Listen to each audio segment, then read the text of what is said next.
for coming, guys. Let's see how long this lasts.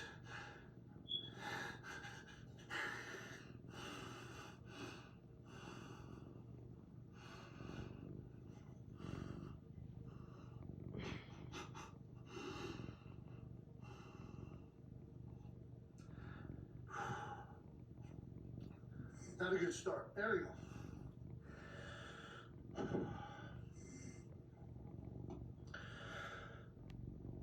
There I lay.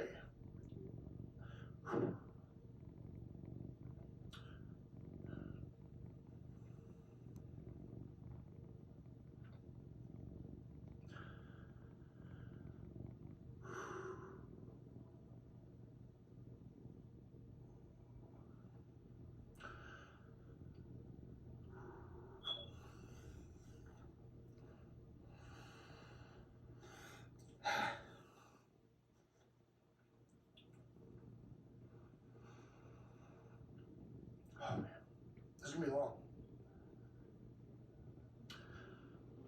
There I lay, face up in the cool morning's dew-covered grass, waiting for a whistle I knew would come at any second. Knowing full well Anthony Harrell was a couple yards away on the ground waiting for the same. The foreign objects that rest upon my shoulders and head weighed me down and unbalanced my awaiting body.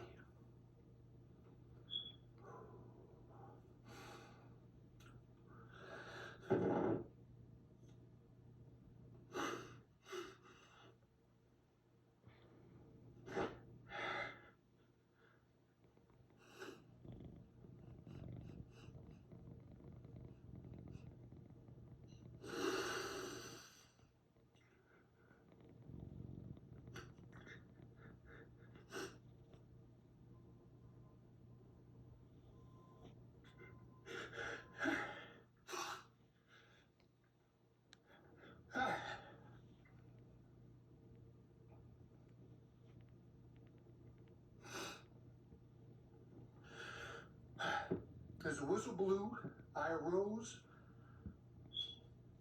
turned all in one motion, and ran at my teammate.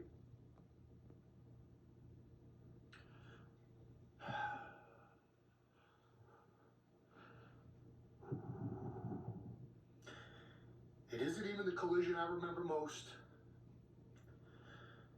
but the feeling before of what in the fuck is about to happen.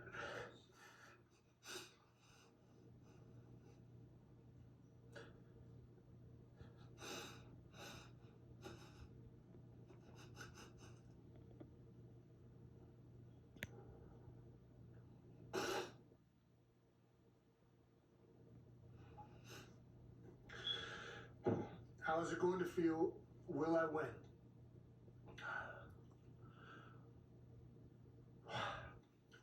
Whenever I smell the clippings of a freshly mowed grass,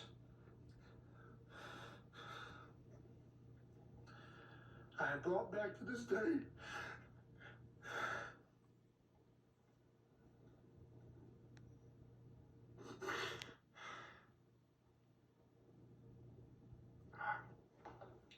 I am brought back to this day. 12 years old.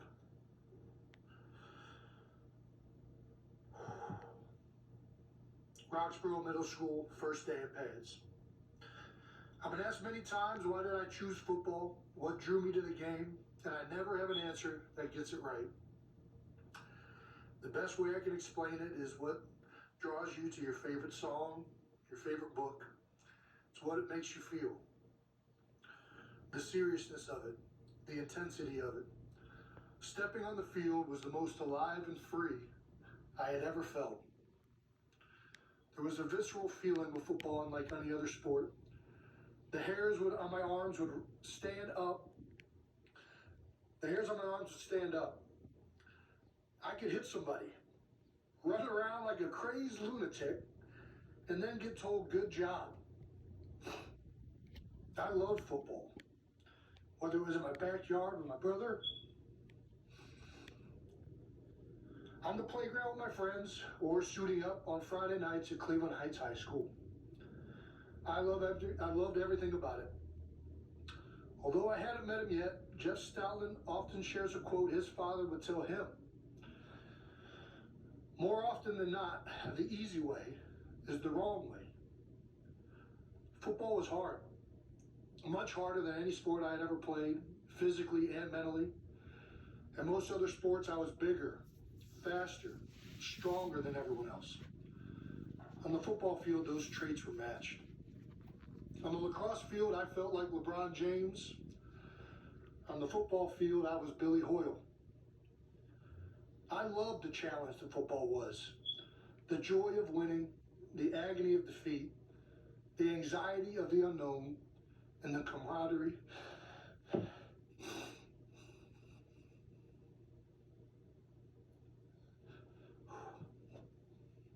of my teammates. I'd like to thank my high school football coaches, Mike Jones, Damian Creel, Kahari Hicks, and Gary Robolewski. Coach Robo, you know who you are.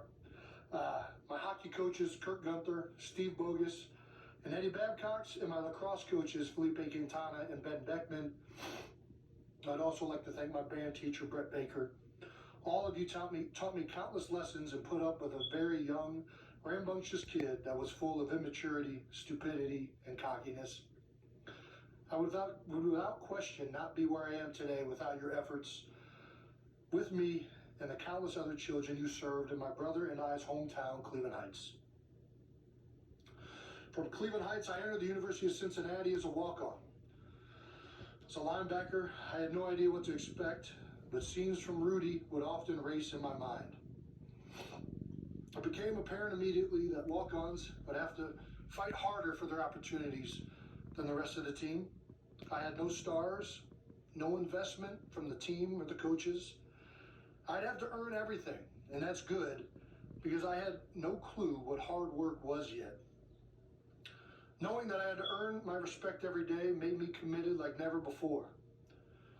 In my first college weightlifting session, graduate assistant Jordan Roth put me through the hardest weightlifting session I had ever been through. At the end of it, he said if I could walk around the perimeter of the weight room holding my hands above my head, I could leave. And if I couldn't hold my hands above my head, I'd have to stay and clean the whole weight room. That entire year, I found out later that cleaning the weight room was something I would get used to. That entire year I consider a blessing. D'Antonio ran a tough program, the weight room was even tougher, and I redefined in my mind what working hard actually was. They pushed me into areas of fatigue I didn't know I had, and for that experience, I am forever grateful to all of them. After redshirting my first year, Mark D'Antonio left Cincinnati for Michigan State, and we hired up-and-coming head coach from Central Michigan, Brian Kelce. This turned out to be the biggest turning point in my career. Not because of Brian, he was great and we enjoyed tremendous success together, but because he brought with him strength coach Paul Longo. 2 weeks into winter workouts, Paul whispered to me in the middle of warm-ups, "You'd make a great center."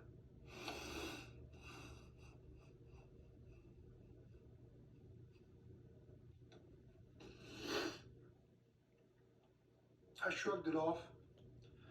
Offensive line, never in a million years did I think I'd play that position. Paul was different. As opposed to working guys into the ground, his motto was work smarter, not harder.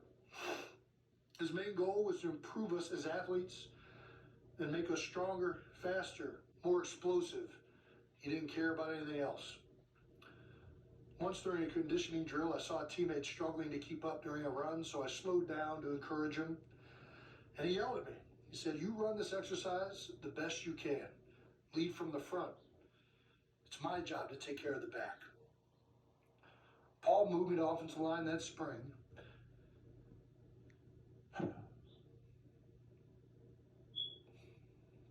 And it ended up being the single greatest move that ever happened to me as a football player.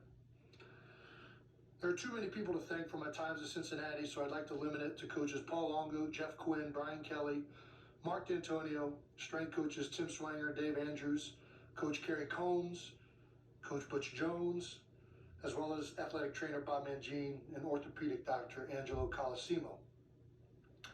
Of course, all of my teammates and friends, university support staff, all of you made my time there something I wouldn't trade for the world. Some of the most enjoyable years of my life. After my senior year ended, it became apparent the NFL would be an opportunity. Although few teams had interest in a lineman that weighed 280 pounds. Lucky for me, the Eagles had just hired Howard Mudd, a legendary coach who valued offensive linemen for their athleticism more than their size. Having watched and emulated Jeff Saturday in my own game, it all felt too perfect when the Eagles selected me in the 6th round. Immediately after being drafted, my agent, Jason Bernstein, said, "You have no idea how perfect this is. You are going to fit in great."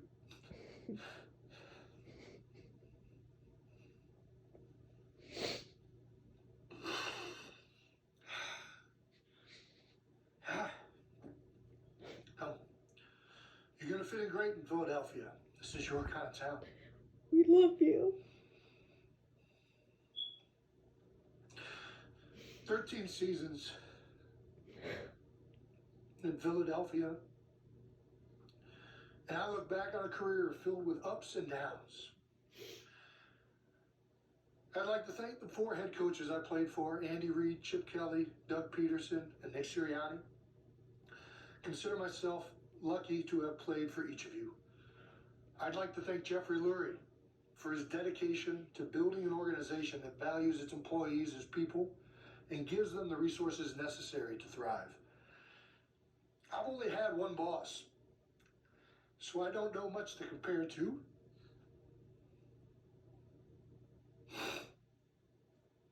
But Jeffrey always made it a point to show his appreciation and love for his players on and, more importantly, off the field. I'd like to thank Howie Roseman for drafting me and for always working hard to improve our team, even from the other side of the building that one year. Whether it be coaches, players, salary cap, or the numerous other things you control, you work tirelessly and calculatedly to improve this organization. I'd like to thank Big Dom DeSandro, truly the life force of this organization. No one gives more time and energy to this team. At the drop of a hat, Dom is by your side. My family and I give our sincerest thank yous for always treating us with dignity and assistance. There are so many teammates, coaches, support staff, trainers, equipment, cafeteria workers. You guys have no idea the amount of people in this building it takes to assist our players and me. I'd like to thank you all by name, but we'd be here far too long for anyone to continue listening. So instead, I will share memories, if that's all right with you all. When I look back down the road, I'm sure there are things I will forget, but these are some of the things I'm sure I will. I won't forget the call I got from Andy Reid on draft day, and my father rushing into the room.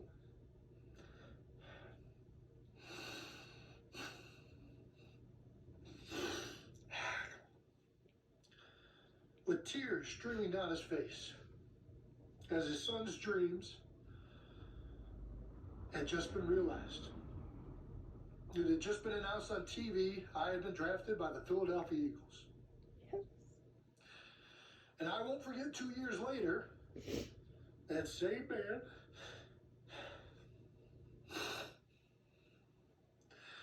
and my brother receiving a call. And him being drafted by the Kansas City Chiefs. This time, the tears streaming down both my father and I's face as my brother had just realized his own.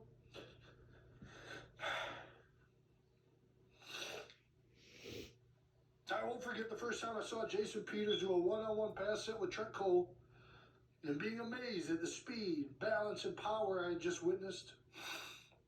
It reminded me or looked like a grizzly bear wrestling a panther. It was so impressive it made me question if I was good enough to play in this league. I watched the next couple guys go and thought, okay, I can do this. I won't forget Thirsty Thursdays at 879, a bar owned by Brent Selleck and Todd Hermans that stayed open a whole 6 months because nobody paid for a drink. Poor business practices indeed. That bar may have closed quickly, but the friendships it forged remain open to this day.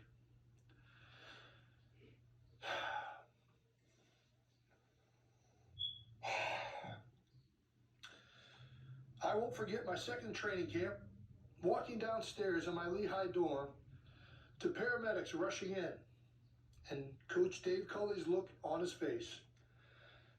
It made the expression like he had seen a ghost.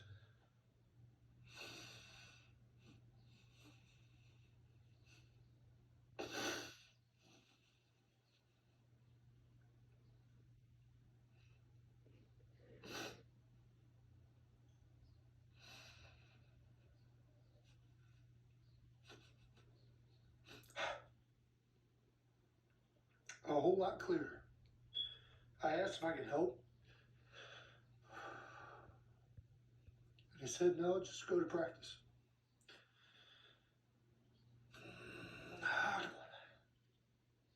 We find out later at practice that Garrett Reed had passed away. Only a few hours after that, Andy addressed the team. It's the most intense moment I've ever shared with a group of men. And the outpouring of support and love for my friend.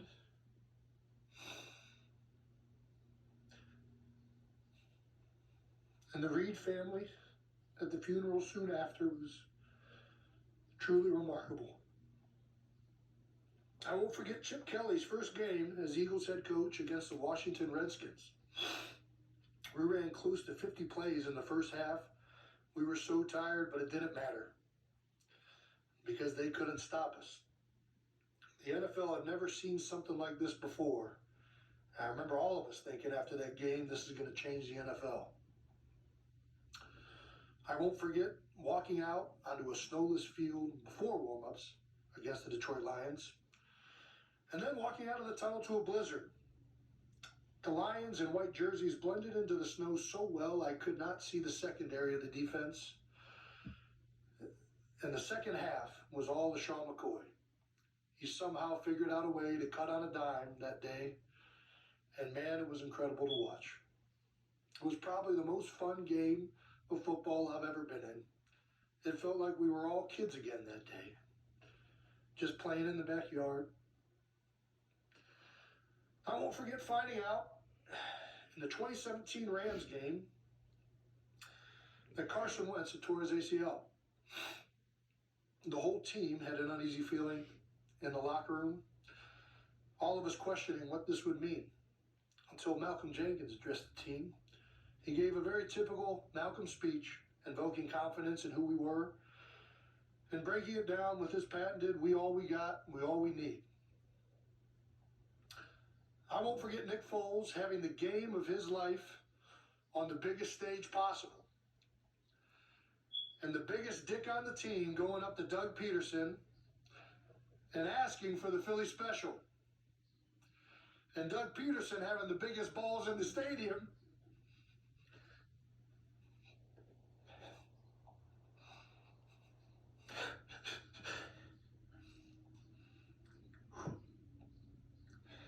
to say, yeah, let's do it.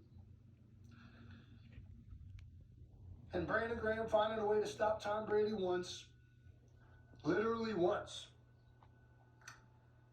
And the way the ball hung in the air on that last Hail Mary and how it felt like an eternity.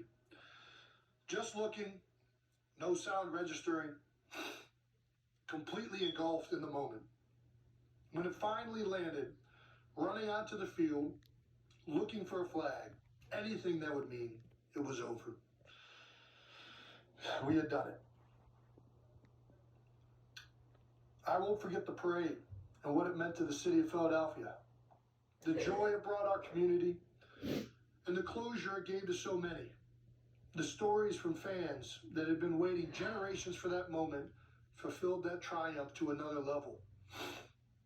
On the route, I remember meeting a woman with ashes of a dead relative whom she had promised wouldn't miss the parade if the Eagles had ever won it. A speech that had written itself and one that had symbolized what we had all lived as players, as a team, and as a city. That wasn't my speech, it was Philadelphia's. I won't forget my mother becoming mom of the NFL, a representative for all moms out there who have sacrificed so much for their children. I won't forget Nick Sirianni sending me kegs of beer to convince me to keep playing these last few years. He knows the key to my heart. I won't forget making the playoffs in his first season, the Super Bowl in his next, and the immense heartbreak at the collapse of this last season. And although last season truly sucked, I wouldn't trade any of my time with you or those teams for the world. Everything happens for a reason, and I have truly enjoyed my time with you, Coach. Sometimes the flowers get knocked back a bit.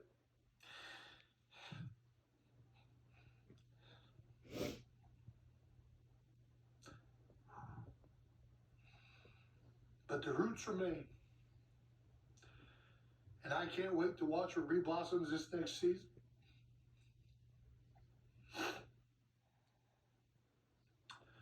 I won't forget falling short to the Chiefs.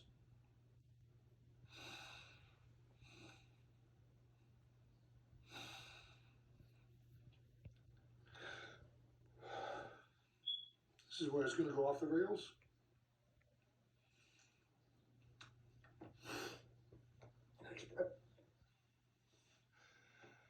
I won't forget falling short to the Chiefs and the conflicted feeling of immense heartbreak I had selfishly.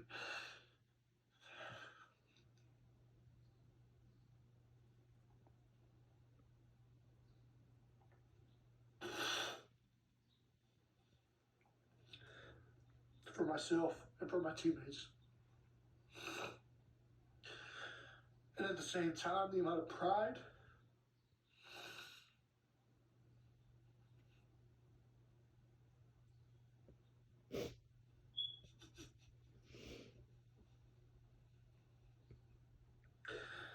I had that my brother had climbed the mountaintop once again.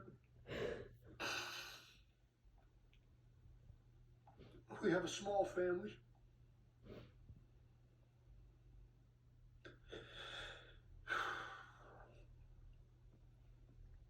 We have a small family. We have a small family. No cousins. One aunt, one uncle.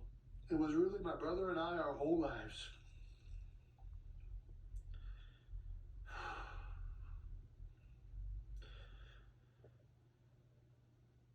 We did almost everything together.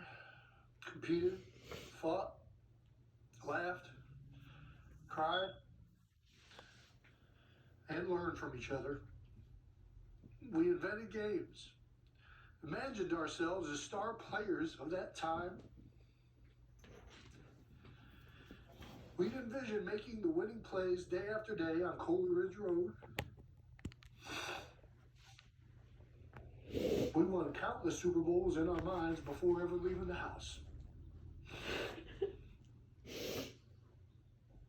And when we weren't playing,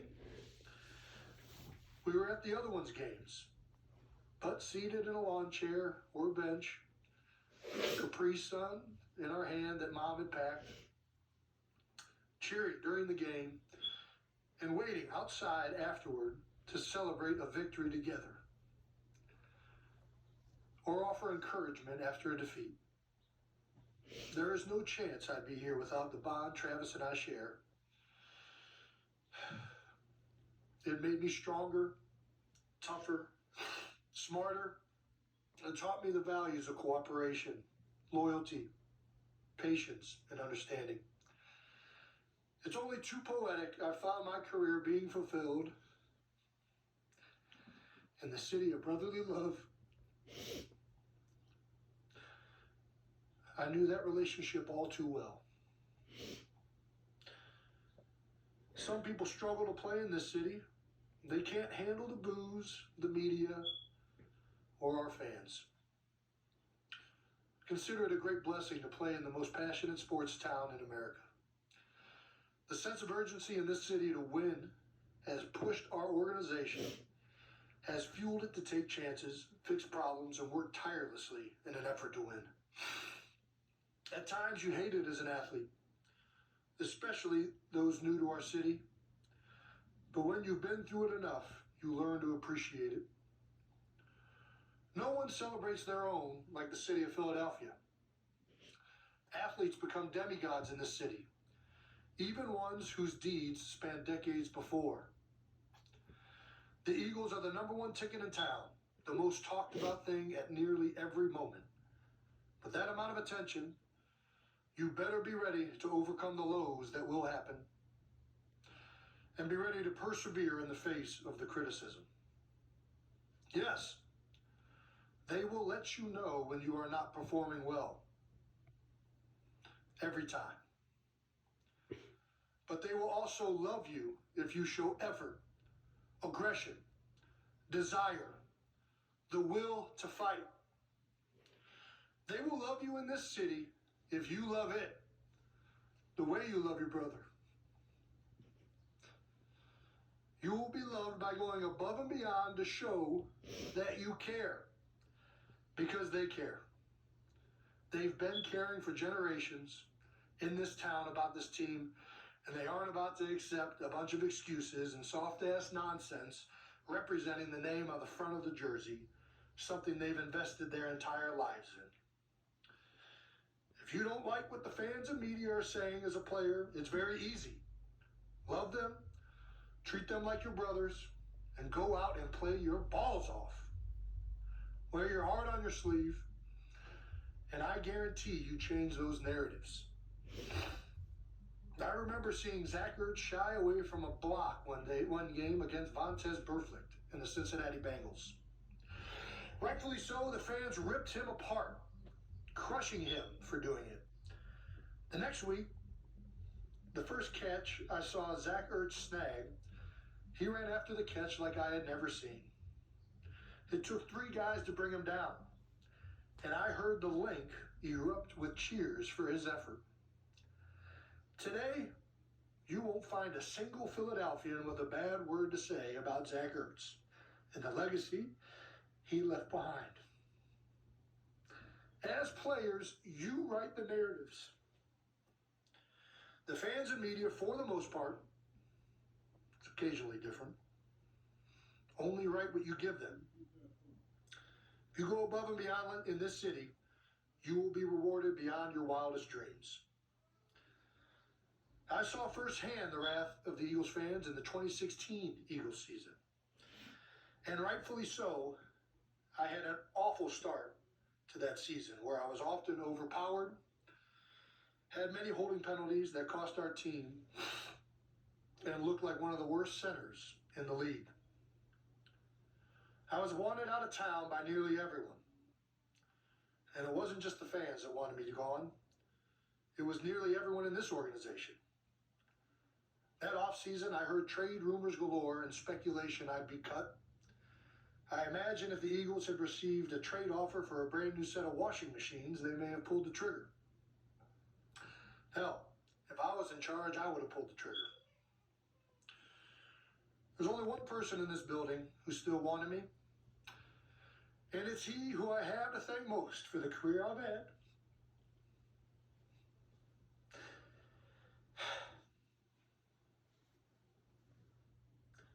That's Jeff Stoutland.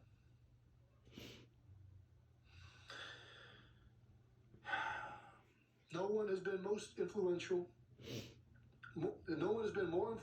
or meaningful to my success on the field in my career than Stout. I think one of the greatest things a human being can give another is belief. This world, life, it can be hard. It can challenge yourself to points of self-doubt, and that is a dangerous place to be. Well, I am lucky. My whole life, I have been surrounded by people that have believed in me. My father, my mother, my brother, Paul Longo, Howard Mudd, and in my darkest hour as a Philadelphian, Stout was the one who believed in me. He was adamant my problems could be fixed with proper technique, fundamentals, and work. And work we did. That off-season and training camp, I focused on using my hands better, playing with leverage, proper footwork, and prepared with an edge to prove to myself that I was good enough. The following season in 2017, I enjoyed the finest season of my 13-year career, not only as a player, but as a team. And it meant more because of the struggles and work we had been through. Without him, I doubt any of this would have been possible, or that I'd still be here. Since that offseason, I have amassed 6 All-Pros, 5 Pro Bowls, and am recognized by some as one of the best centers to ever play the game. I am very proud knowing where I once was, and the legacy I have left behind, and the man we can all thank is Jeff Stoutland. Second stout quote of the evening: no man is an island. We must draw our strengths from others. I'd like to thank my teammates, my other brothers. Oh, how I've drawn my strengths from you all. I was fortunate to play with great players, some of the best this league has to offer. But it was really off the field, just sitting in the cafeteria with my teammates, breaking bread, and talking about life, that were some of the most meaningful times I spent in my career. The NFL is truly like no other place, and at the same time, represents America as a whole like no other. Fat offensive linemen from Cleveland play on the same field as skinny wide receivers from Louisiana and kickers from Chicago.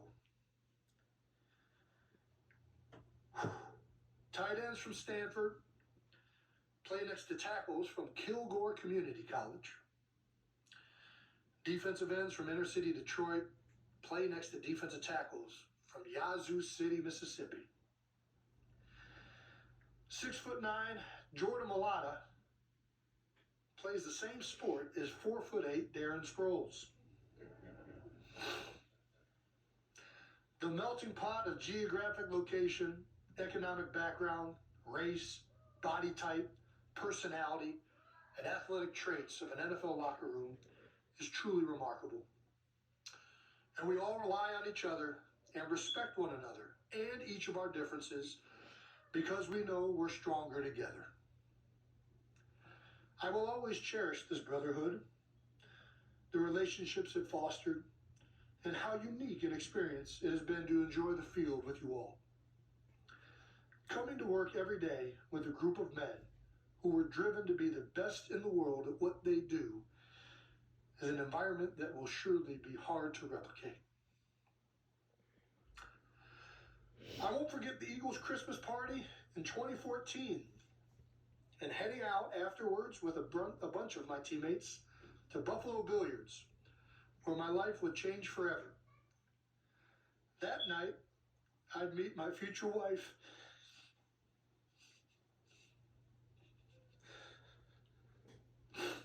I still remember the moment she walked through the door. The first instance is burned in my retina. It was like she glided through the opening, an aura around her. Then she started talking. And I thought, man, is this what love feels like? She was beautiful and smart, serious, yet playful. I knew it right away.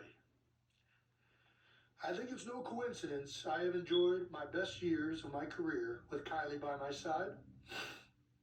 Every accolade I have ever received has come with her in my life. She has brought the best out of me through love, devotion, support, honesty, intelligence, and of course, a swift kick in the ass from time to time. She has also given me 3 beautiful girls and a life that increasingly brings me more fulfillment off the field than it does on. We've had a great run, Kai. I am a product of my upbringing. I think one of the best things a person can be in this world is a father. A father who was present, loving, devoted just may be the greatest gift a child could ask for in our society. And I have a damn good one. My father believed in me more than anyone. He believed in my brother, and whenever my own insecurities would arise or self-doubt would come in, he would stifle them with the warm embrace of belief, unwavering love and belief. My father worked in the steel industry in Cleveland for the majority of his life.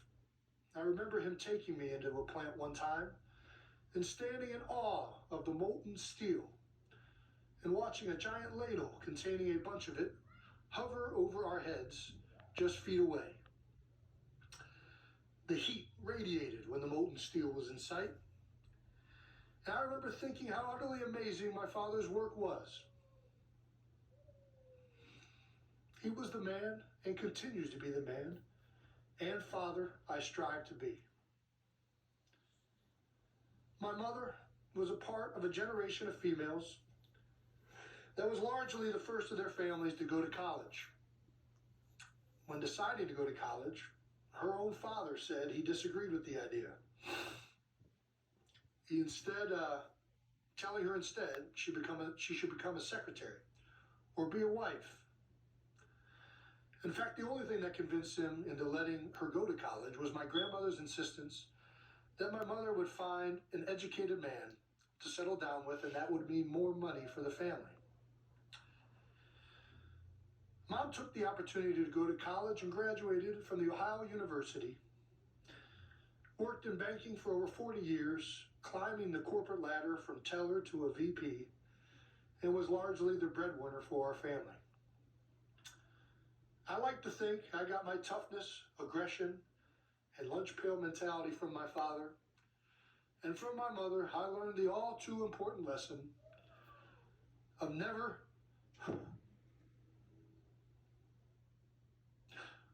letting anyone tell you what you can't do. And so this all brings us here to today, where I announce that I am retiring.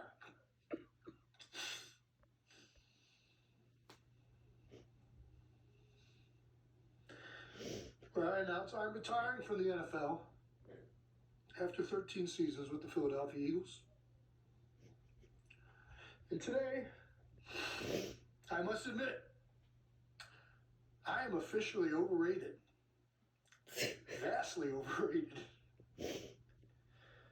But fuck, it took a lot of hard work and determination getting here. I have been the underdog my entire career, and I mean this when I say it. I wish I still was. Few things gave me more joy than proving someone wrong. My mother used to tell people, and still says to this day, if you want Jason to do something, all you have to do is tell him he can't. And that was true in more ways than I care to admit. I relish doubters. They fueled a fire within. I suspect that comes from an upbringing where my parents would tell me, Jason, you can be anything in this world you want to, as long as you put your mind to it and work hard to achieve it. So whenever I was faced with doubt in my career, be it from fans, from coaches, even from my own teammates, the American dream would burn from deep inside my bones. Which leads to my last Jeff Stoutland quote. Hungry dogs run fast.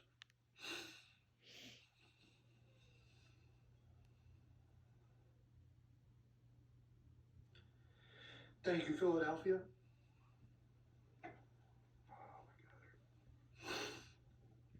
Thank you, Philadelphia. From the bottom of my heart, thank you for letting me represent this city and allowing me into your homes every Sunday. Growing up, it has truly been a privilege.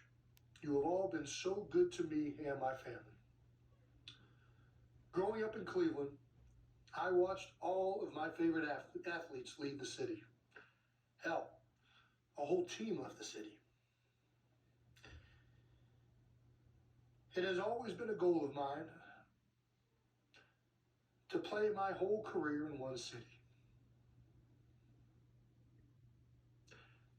And I couldn't have dreamt a better one and a better fit if I tried.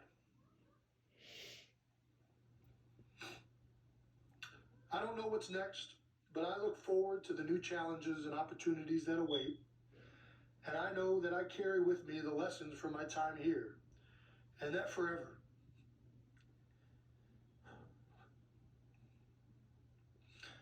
And that forever we shall all share the bond of being Philadelphians.